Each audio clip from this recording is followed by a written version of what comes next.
ये आदेश देती है, ये सुप्रीम कोर्ट का नियम है ये कोई मेरी बनाई हुई बातें नहीं है। ये धारा 97 कहती है कि यदि आपके घर पे कोई हमला करता है तो हथियार रखो और उसको वहीं पर सुला दो, उसकी अहिंसा खत्म कर दो। अगर तुम्हारे ऊपर किसी ने बदतमीजी करने की कोशिश की तो अपनी अपनी बात रखना चाहते थे, लेकिन समय नहीं है। मैं उनसे क्षमा याचना चाहता हूँ। भिखुड़ी संघ भी हमारा यहाँ पर आया है, वो भी अपनी बात रख, बिहार से भंते जी आए हैं, वो भी एक मिनट बोलना चाह रहे थे, लेकिन माननीय मंत्री जी से मैं निवेदन करूंगा कि वो सार गर्भित बात अपनी करेंगे तो हो सकता बाद में इन लोगों को मैं बोलने का मौका दे दूंगा, क्योंकि लोग अभी जमने वाले हैं, जाने वाले नहीं।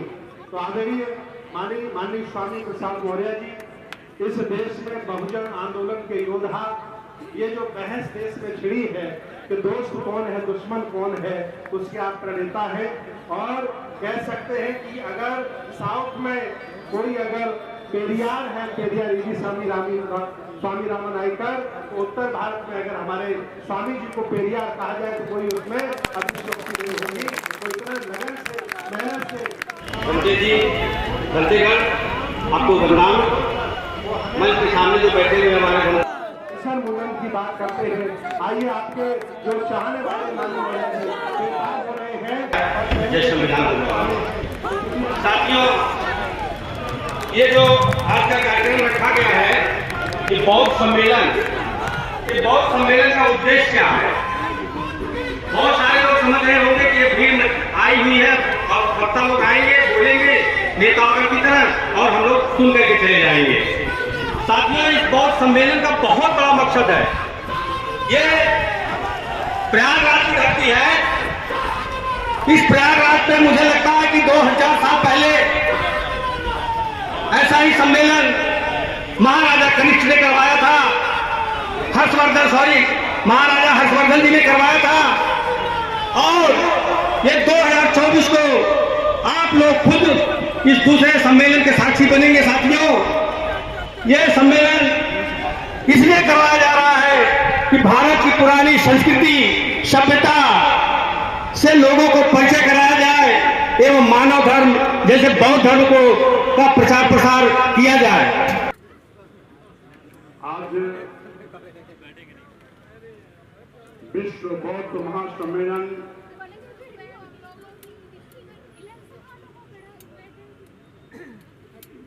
में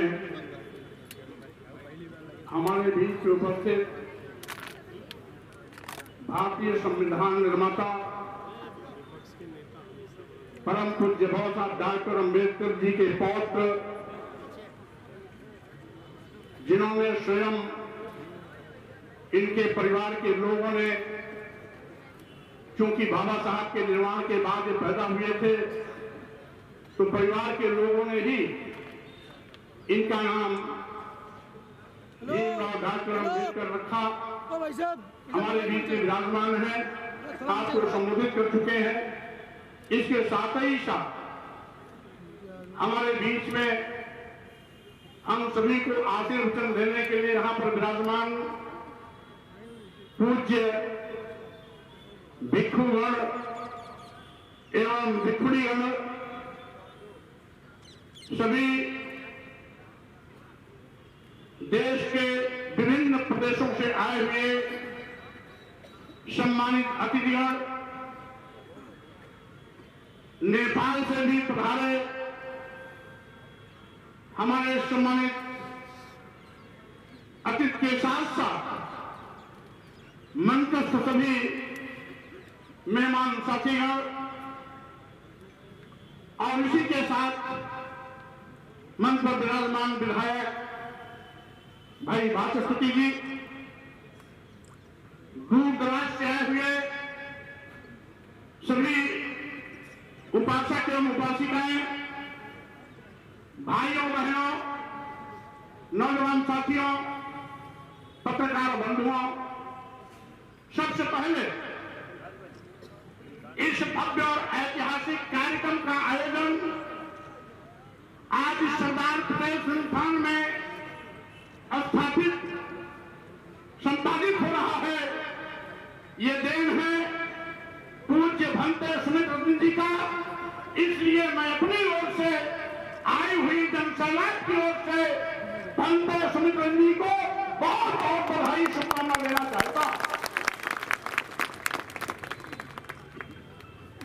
साथियों, आप जानते हैं विश्व में भारत की पहचान तथागत बुद्ध से है और बुद्ध के दर्शन से।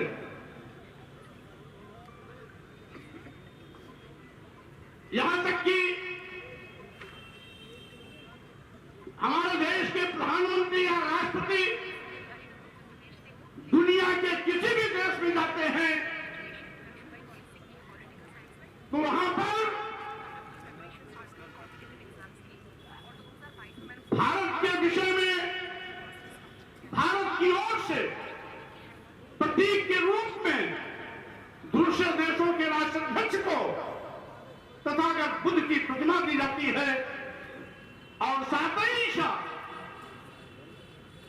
जब कभी शांति की बात आती है तो हमारे देश के प्रधानमंत्री जी भी कहते हैं हम उस भारत से आए हैं जहां बुद्ध पैदा हुए थे, और जहां बुद्ध की बात होती है वहां युद्ध की बात नहीं हो सकती है। ये भारत की पहचान बुद्ध से है। ये हमारी अतीत गौरवमयी संस्कृति है। हजारों साल तक ये भारत बौद्धमय था। नागवंशी, कभी नागवंशी शासक, कभी हायक वंशी, कभी वत्स साम्राज्य,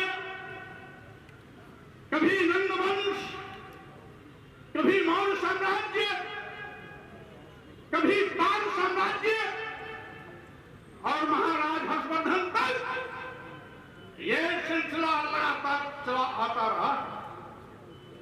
आप जानते हैं ये जो कुंभ मेला का आयोजन इस संगम तट पर होता है, इसका भी श्रेय बौद्ध राजा महाराज हर्षवर्धन को जाता है, क्योंकि ये परंपरा उन्होंने शुरू की है।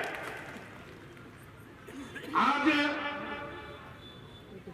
हमारी संस्कृति को लोगों ने चुराया है।